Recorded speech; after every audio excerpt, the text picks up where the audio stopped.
Here we are, clan the isms, cataclysm great. Our people out here struggling, trying to make it in this state. Everybody out here doing it, but we the ones who late. Now family, we the ones who gotta delegate. Get that money in the power, never be fake. Stick to cosign for 3. What did he say? Create jobs, support our own. Educate the same and buy back your home. Got 3 degrees, triple 10. 3 PhDs, now we on the CNN. DBTV, let's talk about negligence. Ignorance is bliss, but we can turn it to intelligence. Believe none of what you hear, half of what you see. Let's break it down here on Dr Boyce TV. Here we are. Hey, what's going on, guys? I hope you guys are having a good day. I'm Dr. Boyce Watkins, and welcome to drboycetv.com, the home for intelligent Black people. So if you're not Black and intelligent, you may want to get the fuck out. We are here to have real conversations about real issues, and today we have a great guest, brother that I have a lot of respect for. I would say he's a rapper, but that would actually understate the amount of work that he's done for the world. He's an activist, a mogul, just a smart guy, and Mr. O'Shea Jackson, aka Ice Cube. How you doing, man? How you doing today, bro? Hey, what's happening? How you feeling? I'm feeling good, man. Feeling good. Glad to have you, man. Glad to have you. All right, glad to be here. Well, let's jump in. Let's jump right into the conversation, man. So you've been really vocal lately about politics in terms of, I know you've always been political, right? You know, as an artist and stuff like that. I mean, you originated a lot of the ideas that are mobilizing people now. You know, when you wrote Fuck the Police a long time ago, that was very radical back then. It's still radical now, but now people kind of get what you're saying. What's driving your political engagement in 2020? Well, not only is it our turn as far as my generation, you know, we've seen other leaders take the mantle and run with it. And now it's our turn. You know, we're not youngins no more. And, you know, we still know what time it is too. So we're in a position to make change. And so I always felt like I was waiting for the right moment. You know, with my music, you know, you do your music as an artist, you want to expand your horizons and hopefully bring your fans with you. And sometimes you end up ahead of the curve. And sometimes being ahead of the curve is just as bad as being behind the curve, because people think, you know, don't know what tip you on.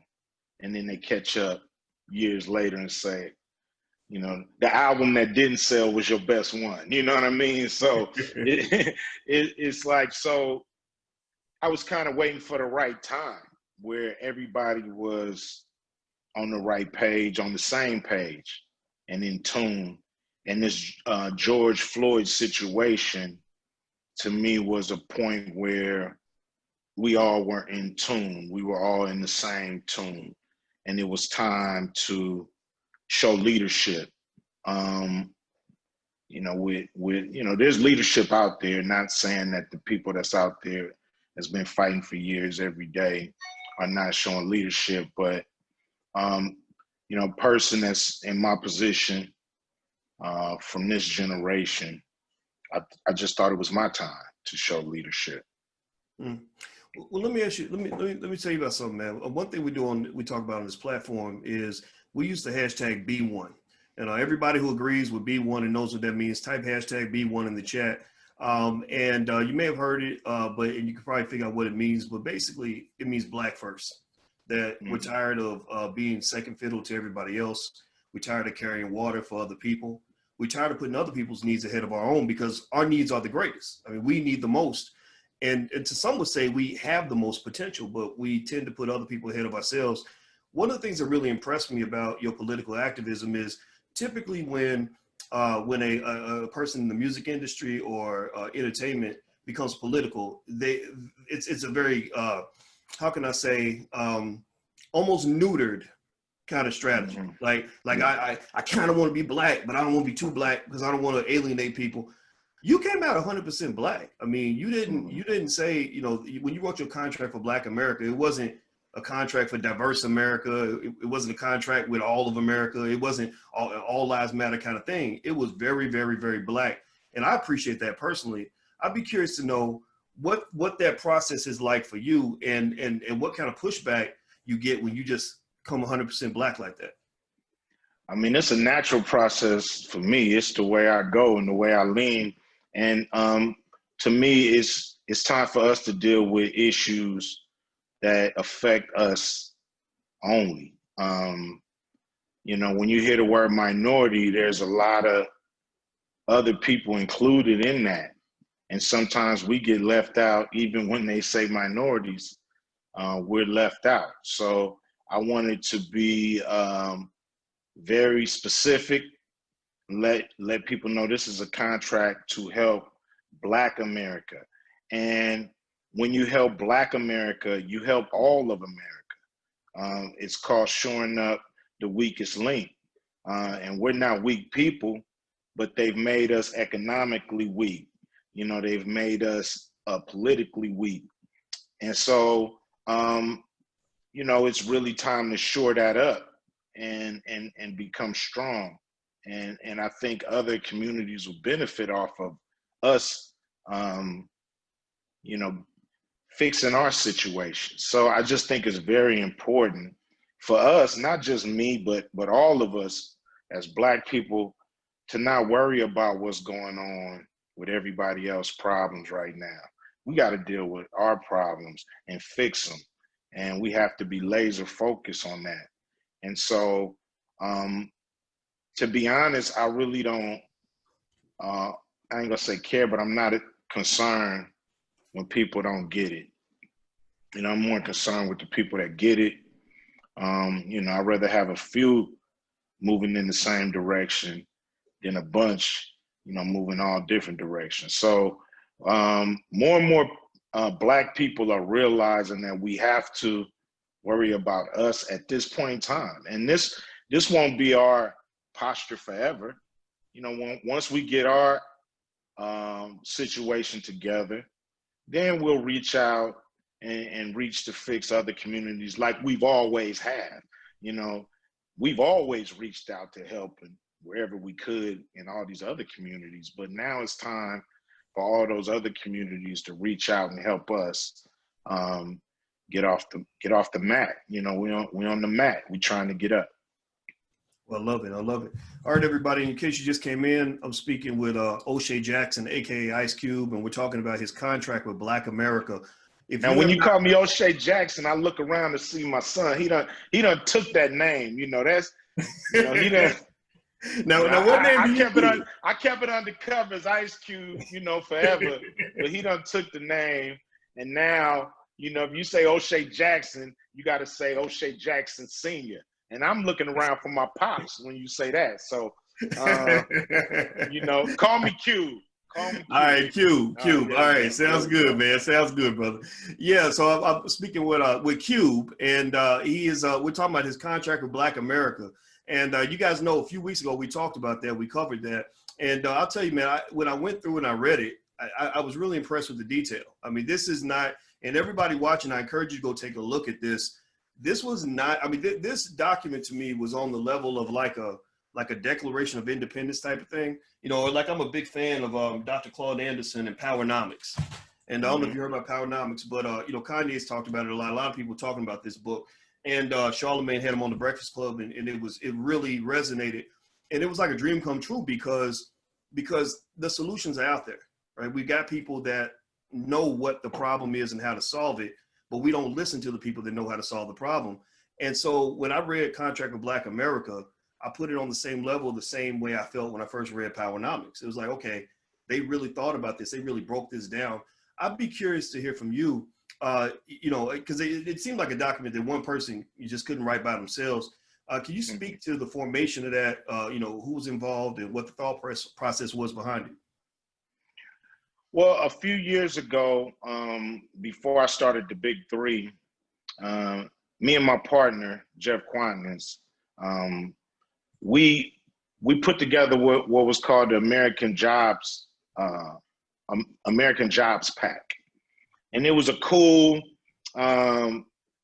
program where the community could work with industry, could work with the government, and nobody spent an extra dime to work with each other and get training, community service, you fill your work, the jobs you need. So it was a great plan.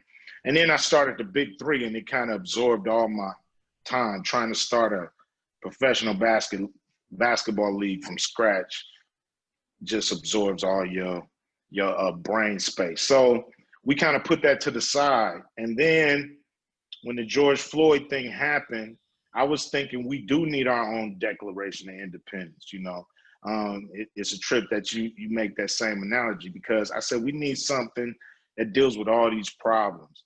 Now, look, this ain't nothing new. I didn't bring out anything that's not obvious that they know about. There's smart people who helped me, people like Robert Jones, Chris Broussard, who even helped us out, who had a plan for neo-reconstruction. And then, you had other people helping me out on these other aspects of it. We even had people like Derek Hamilton, who's a great economic scholar, really focus on helping us fine tune it. We've gotten advice from people like Andrew Young. So, we went across the board and was real broad on trying to make sure we, touched all the points. And then it was just really about actually adding real hard data to it, and not just have these broad strokes, but have data that really, kind of coincided with what we was asking for and talking about. And so doing that, it just became very comprehensive. It was a thing that really showed that we were on target and we was hitting all the points. Now, the politicians know this. This is nothing new. I didn't come up with rocket science. It's political will. We got to make them do this. It's nothing they'll say, oh man, I didn't know all this, Cube. Wow, damn, this is an epiphany. I did not know. That's not it. It's about us saying, this is what we want. This is not what we're asking for. This is what we're demanding. And we understand you might not can bite off all of this, but bite off as much as you can chew and see if that satisfies us. Let us see what you can do to push this over the line, because doing little things here and there, not gonna cut it. So, that was the real approach of putting this together. Now we're in the second phase, make them do it. That's where, brothers like yourself, there's other people out there pushing the same line that, hey, don't just give up that vote for nothing. Give it up for something. And if you don't know what you want, tell them you want something that's in the contract with Black America. We wrote something out for you where you can at least say, hey, get this part done, And so, that's the plan, and it's working. We got both sides of the aisle now. First they didn't want to hear what we had to say. Now they're begging for a meeting and a talk. And that's what we want. We want to be heard, and then we want them to support this, because we're not asking for the world. We just want fairness and equality. Why do you think people are so offended by Black people simply saying, we want something for our vote? I get accused a lot. People come up to me, they get mad, like, what, you out here telling Black people not to vote? And I said, well, you need to go through, I've done thousands of videos. You can't find a single time where I've ever said, don't vote. I don't tell people what to do. I want you to get the intellectual tools to make your own decision. You are your own greatest Black leader. But I said, it's fascinating to me why you're offended when I simply say to Black people, do what's best for you. Biden's going to do what's best for Biden. Kamala's going to do what's best for Kamala. Trump's going to do what's best for Trump. You do what's best for you. Why do you think people are so offended with the idea of Black people simply saying, I matter? My life matters, my family matters. And what I got going on matters more than what you got going on, because I'm gonna take care of me before I take care of you. It seems like that's really offensive to people. Like they're not used to that. Well, what do you think about that? I mean, to me, that's white supremacy. It's just a layer of it. Thinking that their business is more important than our business. And on election day, there's going to be a lot of things to vote on, and you may pick and choose the things you really want to vote on, the people you really want to vote on, and then you may choose not to vote on certain other things that you just don't agree with, or people you don't agree with. The thing that you got to go in there and hit every box just because is kind of ridiculous. You should be a little more strategic on what really means things to you. And then people will really come out and seek for your vote. The thing is when any party know they got our vote, no matter what, they stop talking to us. They stop asking about what we want and what we need to get that vote. And we just want to keep the conversation going. That's all. We want you to talk to us and tell us not, what you want, but why you can't do this that we've laid out. Stop asking us for what we want when there's a plan that nobody's really come out strongly against. This plan has been out there for a few months and nobody said, this is ridiculous. Black people don't need any of this. So it's obviously something that makes sense. Asking for 13.5% of a pie doesn't seem like much. We should be getting 25% of the pie, 20% of the pie anyway, just on GP alone. But it's not there's plenty left. You know what I mean? There's over 85% of the pie left for the rest of everybody to, squall over, whatever, fight over. So it's really about being taken serious and them doing what we know they can do. We're not asking them to do something we know that's impossible. They trying to go to Mars. That's, to me, impossible to worry about Mars. All right. So, that's the deal to me. It's not impossible. It's very simple, little acts or demand. I love it. Now I'm gonna switch gears real quick. Now, everybody in here, give me a yes or no if you like Ice Cube's movies, if you've seen the Big Three, if you've seen all the moves that he's made outside of his origins as an artist. Give me a yes or no in the chat if you follow this, because I'll tell you, I remember this guy right here. You see that picture? Yeah, I remember that picture.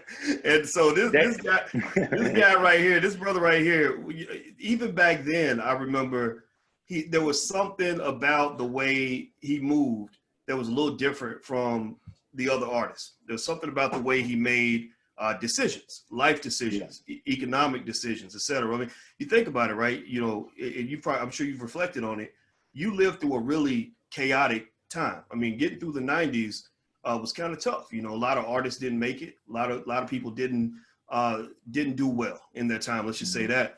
But you did. You thrived. You were able to make moves and adjustments in your career, and actually get to the point where economically you gained the strength to be able to pursue an agenda that, to me, reflects what the psychologists call self-actualization. Like, what I really see is a guy who says, look, I've conquered, I climbed my mountains, I fought my battles, and I won them. Now I'm ready to go and go to that next level. That almost like a Dr. King kind of level, where you're trying to, I believe you're trying to really change the world. I believe you've already done it in certain spaces, but I believe you're seeking to do it in a bigger space. That's just my 2 cents on it. Can you talk a little bit about, I'm a financial guy, and I can't help but to go into that area of wealth mindset in terms of what your thinking was just as a businessman, going all the way back to when you walked away from Jerry Heller contracts to when you made your moves in terms of the film industry and you became an owner in that industry. And now you actually have a sports league, the Big Three. When you have a lot of guys that just believe that it's impossible for a black man to start a sports league, you did that. Talk a little bit about your mindset when it comes to wealth and how wealth and just that thinking ties into everything else you're able to do as a human being. Well, I think, I've always looked at, money as a tool. A lot of people look at money as a god. They really, do anything for the money, and nothing's more important than the money. I've never been like that. I've always put people in front of money. So that made me, I guess, have a different view of it and, how to use it. And sometimes, you don't just go one way. Sometimes it's cool to own totally. Sometimes it's cool to raise the money and do something, bigger than yourself. So, I've learned that over the years, through trial and error. Some things really worked, some things didn't work. The things that really worked, are very visible. The things that didn't work wasn't. Then, doing a league, wanting to, own a big share of it, and, raising that kind of money in that area. A league is something very unique. People put their money in a lot of stuff, but most sports leagues don't make it. So I learned a big lesson raising money with a sports league over, raising money for a movie, or we raised almost $10 billion to try to buy the regional sports networks that was available when Disney bought Fox.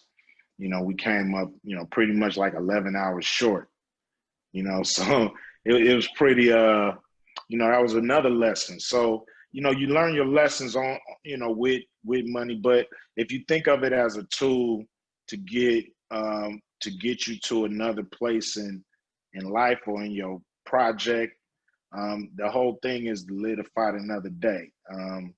So, that's really been my raw philosophy about it, without going to any kind of schools or taking any kind of courses. It's just, to me, common sense usually wins the day. Greed usually, it's a saying, pigs get fat, hogs get slaughtered. So Wow. when you're too greedy. Wait, you do know that I said that yesterday, right? Oh, you said that one. Okay. Yeah, all right. It's funny that you say that, because I literally said that yesterday. I was saying that you want to be a boss, but don't be a boss hog, because nobody wants to work with a boss hog, like on the Dukes of Hazzard. Like literally that whole hog mentality, that pure capitalist, I gotta have it all, I'm gonna screw people over for money, like that doesn't work. So we talked about that yesterday. It's crazy that you said that. Great minds think alike, brother. I guess so. Well, I consider that a compliment, man. You one of the greatest minds there is. Much respect, brother. Everybody who's watching, I'm speaking with Cube. I did call him O'Shea Jackson, but he said O'Shea Jackson Sr., but I'm not going to even say that. We're going to just say Cube. Mr. Ice Cube, do me a favor, hit the thumbs up button, hit the share button, hit the subscribe button. Make sure you sign up at drboycetv.com, the home for intelligent Black people. So let me ask you this question. I'm going to ask you another question, because I'd love to get your thoughts on this. And I've heard this in your music. And by the way, if anybody's not still listening to Cube's music, the way you used to, you got to go listen, because I'm going to tell you, I feel like the music got better, because I can see the evolution in your thinking through the years. I believe artists good artists anyway, pour their soul and their psyche into their music. So you can really get introspection into how they think, almost like the way an author might write a book and things like that. And one of the things I noticed is it seemed to me like you feel some kind of way about the transition of hip hop music through the years, you going back from the early 90s to today. What have you observed in hip hop, and just kind of as an OG in the game, somebody who understands it, what would you say are your observations and how it's impacted particularly our community over time? you know, it's exactly what hip hop is and what hip hop describes, which is the good, the bad, and the ugly. You know, it's been good for our community, bad for our community, and ugly in some instances. You know, but I think in a lot of ways that's by design. I think hip hop was hijacked in the '90s, and it was steered a certain way. So, you know, artists who was really on you know, black tip, you know, real, you know, talking about the motherland and wearing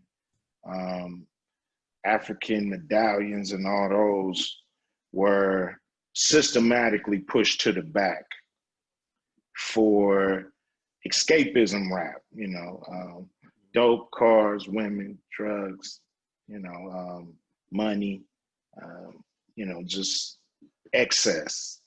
So I just think, you know, the new artists looking at that want to emulate what's successful. So there's the cycle of, you know, losing hip hop to that, you know, basically to the temptations of the devil, so to speak. But there's always a consciousness. There's always underground artists who, you know, hold the line and keep the consciousness pulling back towards, you know, our righteous self. So, you know, that's the undercurrent. That's the real hip hop that's true in a lot of ways. And then you got the business of hip hop that's still in a lot of ways caught up in the glitz and glamour that's, you know, that's feeling like it's you know, it's like damn near we in a hangover after a crazy ass party. You spend all your money and you ain't got nothing to show for it. You know what I'm saying? So we seem like we're coming out of that. People want consciousness. And I've always been an artist who I'm not gonna follow the trends or the times. I might have a song or two, but for the most part, you know, I feel like you should go deep inside to find your album, not outside. You shouldn't be looking at everything else. You should be looking inside for your record. And that's where I find mine. I find them inside and I do them. And I'm satisfied with whatever they do, you know. So if they're real successful, I'm happy. If they're niche and just a few people really love them, you know, I'm just satisfied because it's in the, you know, music is in the eye of the beholders. Each fan or each person listening gonna get something different out of it. So. I like that. I like that. Well, you know, I'm gonna tell you what. I'm going to ask you one more question, and I'd love to get your thoughts on this because I think it's a question. It's a question out of respect for something that I believe in. I think I'd like to get your thoughts on this. There's a guy by the name of Minister Louis Farrakhan who has received what I consider to be unfair criticism through the years, but he's important to me, and the reason he's important to me is because I think that if you go back to the Joe Biden, Bill Clinton crime bill and what that did to decimate the Black community, war on drugs, everything else, so many guys dead or in prison, I feel like the world is waiting for the Black man to reemerge, you know, and this is one of the reasons why I was so impressed and really just proud of what you're doing, man, because I think that the community will rise when the Black man rises. And I feel like Minister Louis Farrakhan is one of those men that represents something special for Black men that we can hold on to. And I just will defend that to the death. You know, I don't care. They can call him anti this, whatever. That's bullshit to me. Can you speak to what Farrakhan and just the idea of us as Black men, the importance of our role in this whole process? I mean, we're kind of fucking up the apple cart right now. Like they mad at us because we're not going for the whole. Speak to that a little bit, the minister as well as the role of Black men in all of this. Well, to me, it's really all about the positive messages that the minister has been giving out for years, as far as us cleaning up, getting off them drugs, getting off that alcohol, taking care of our women better, just doing things to stand up straight. You know, the world won't accept us until we stand up straight. You know, walking to the world, you know, with pants, you know, just, you know, they don't want us gangstered out. You know what I'm saying? That ain't gonna work. So we gotta burn this candle at both ends, so to speak, meaning as we push the government to do things right by us, we gotta start doing things right by us. And that's the, you know, overwhelming message that Minister Farrakhan pushes to the people. You know, some people are upset with other messages, you know, that they may consider anti-Semitic. You know, I'm not supporting any kind of division. You know what I'm saying? I think we should support bringing people together. So that's really what I'm on, is like, what can we do to bring people together? And some people don't want to see us together. We got to accept that too. You know, we got to accept the fact that some people don't want us together and some people just want to see us apart. And we can't buy into that. And we can't let people pick our heroes for us either.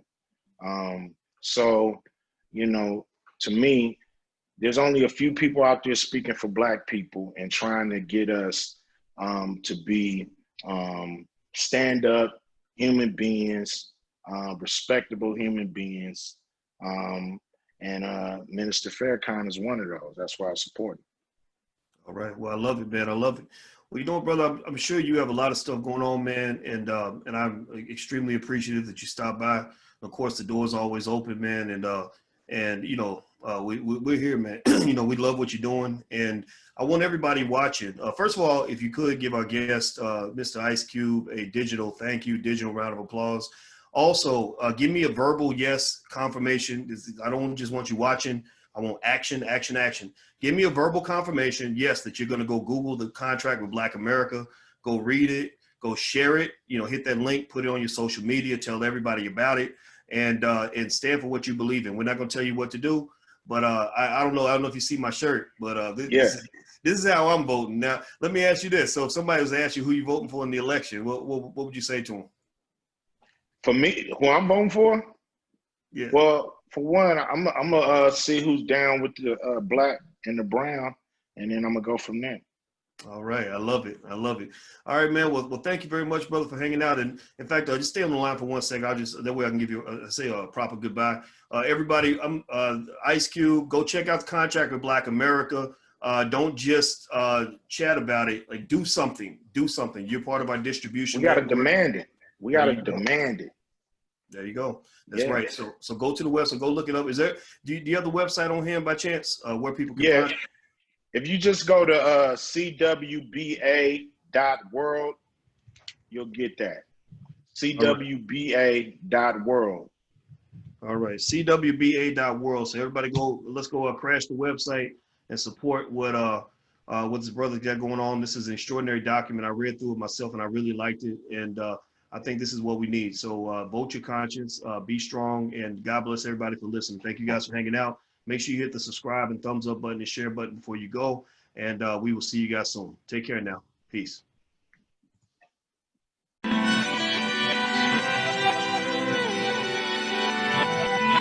Here we are, clan the isms, cataclysm great. Our people out here struggling, trying to make it in this state. Everybody out here doing it, but we the ones who late. Now family, we the ones who gotta delegate. Get that money in the power, never be fake. Stick to cosign for 3. What did he say? Create jobs, support our own. Educate the same and buy back your home. Got 3 degrees, triple 10. 3 PhDs, now we on the CNN. DBTV, let's talk about negligence. Ignorance is bliss, but we can turn it to intelligence. Believe none of what you hear, half of what you see. Let's break it down here on Dr. Boyce TV.